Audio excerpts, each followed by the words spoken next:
now's the time for movement more than ever, and I say that because, looking at everything from an observational point of view, it's like, well, what level of deception, what level of deep trouble have we been building up for ourselves all this time? See, really what this mission as the message is all about, from what the works I'm doing and the blueprint that I'm promoting that I suggest you check out, and I'll have at the end of this video, is that, well, it doesn't have to be all this big commotion. Yeah, we can just talk about it, and we can just end this trouble in a meh, because we want to just live free from influence, right? But, what troubles me is the fact that you see things like Agenda 2030, you see things like video games being very predictive as to technology taking over the world, and they clash with the governments, and they build their own consciousness, and we're convinced of their consciousness, and that's a threat there. And then you see that the elites want to emerge with machines and want to depopulate. We get off into this craziness of speculation that has a lot of truth to it in some regards, but then you also will keep in mind, that's from a video game for Detroit Become Human, for example. I feel like there's so much we can learn from simply that, whether it comes to movements and the media response to machines and believing they're conscious and wanting to feel bad for them, and then humans, being the worst enemy, and we have a lot of flaws there, and some, I'd say, predictive programming. But you look at the years of when those video games said to take place, not the year when the video games came out, but the year those video games actually take place in is not that far from now. You're looking 2030 something, 2020s. It's not that far at all. Even there's a game I play, one of them is Crossout. It's in a scenario where the world is ended and stranded. It's only 2040. That's not that long from now, and I know that there's been predictions of the past for stuff like that, but why choose such a close time frame, and if you look at the rate of which technology is growing, you're like, okay, well, this starts to make more sense now. Technology is growing at a very rapid pace. Is it potential that something like that can happen? And so we have this mixture of movies and video games, and technology is going to become an enemy, but I'm warning people that it will become more of an enemy when there's government in existence in growing of power. Like I say, commonly, that technology is like a second government by the way of the nature that it works, and the way of the people that run it, and the way that they have their own consciousness, and we look to it, and we depend on it, and stuff like that. And it's, in many ways, I consider it worse. To the point where, yes, it is so imitative. Yeah, it could be the most destructive force. Yeah, it can cause the most problems, and you have to take into account we've never had this before in history.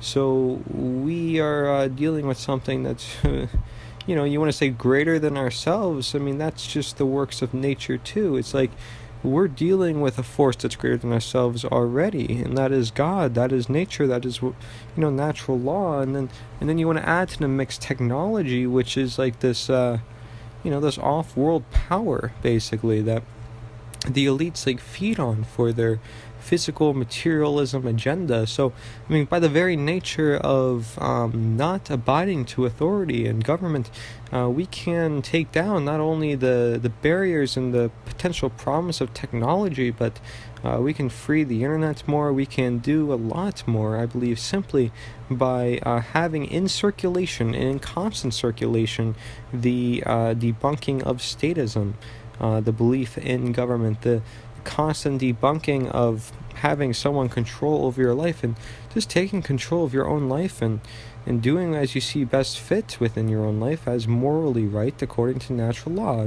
Recommendations that can be held through generations, principles that can be abided to through all of time.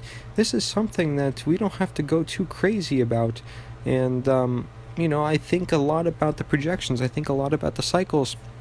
What I'm proposing is a generational model, as you'll see if you haven't seen already, and the whole point of that is like we have all these potential problems that will grow, but the one simple solution still always remains. So it's like, yeah, there's a lot we can learn from a video game like Detroit Become Human, and certainly a lot to speculate upon as to what will come of conflict, but um, really this can end so easily by all people at once, disobeying this authority.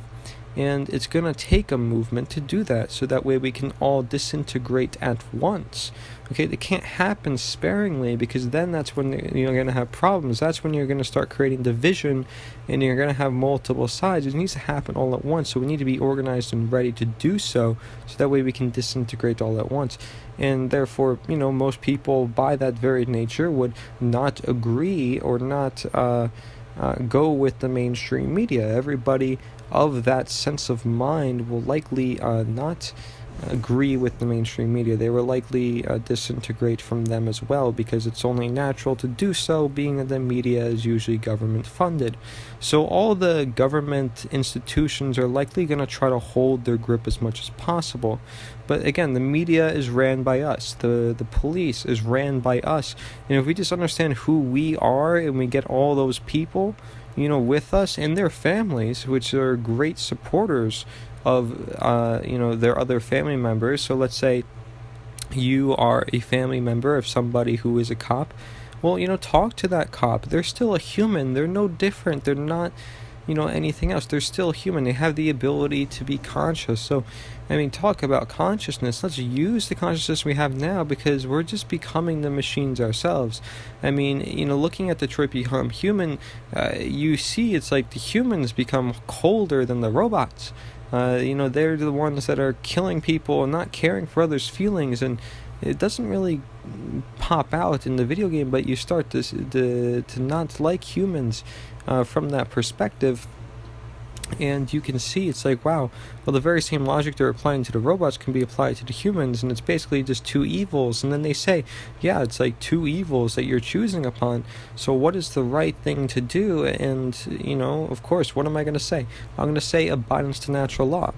Technology, plastic, all this stuff that we want to complain about sometimes are all still just natural manifestations of the world. Now, not being that they're natural or meant to be, but they came about in the very same world that we live in, with the very same laws that have always existed. So it's just a matter of still understanding those laws for everything else to come into place, or come into place without as much harm.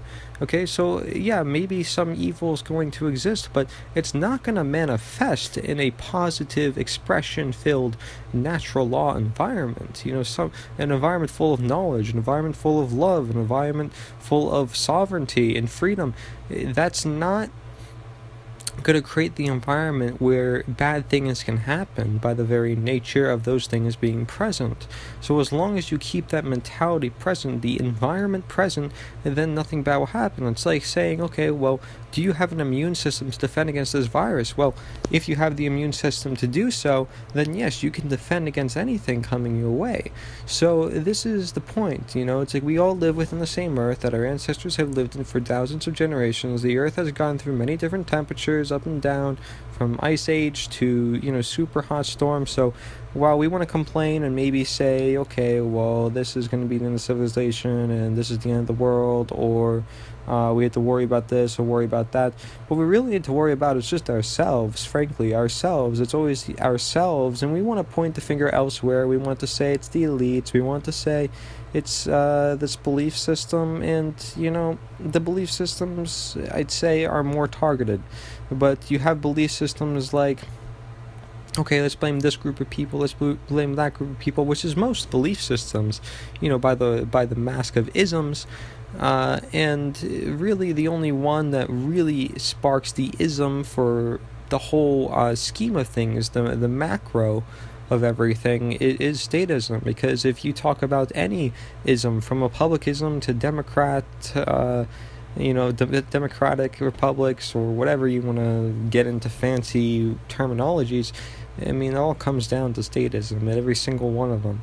So again, like if you want to bring it down to to grassroots, then that's what it is. And then natural law, obviously, is the grassroots to man's law, so that's all government as well. And, it's like, okay, well, man's medicine, the same thing, goes back down to natural medicine. So no isms required there, just common sense, just understanding, just reasoning, which is needed, instead of making sides, which is what makes wars, which is what makes divisions, which is what makes power take control of those who were conquered and divided.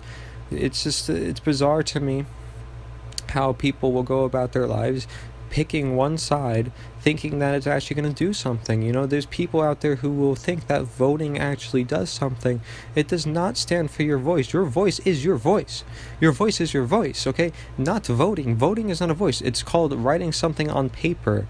It's called believing in the force that you don't even know. Like, you don't even know these people. You're believing in government, which is a myth. Believing in law, which is immoral. Government, which is innately immoral. Like, this is just bizarre to me that people will put their belief in literally imaginary fairy tales, and then you wonder why, we are becoming the zombies, we are becoming the robots. It's because we're literally believing this stuff.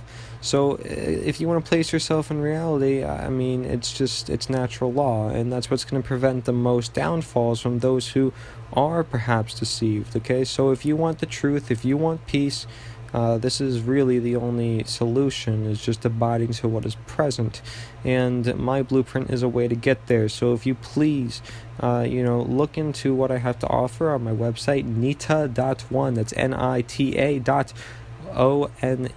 And I would really appreciate if you check that out. Share, represent. Representing is always first and foremost of all things, to get the attention first before we start educating the public, getting our voices out there, and just talking with one another, getting ideas out there, getting people thinking, getting people questioning, using our human expression as we're intended. This is that simple. It's just that simple. There's nothing that has to be changed. There's just simply us that have to change our mindsets, okay? Just to be. It's not even that change. I don't know if I should even say change.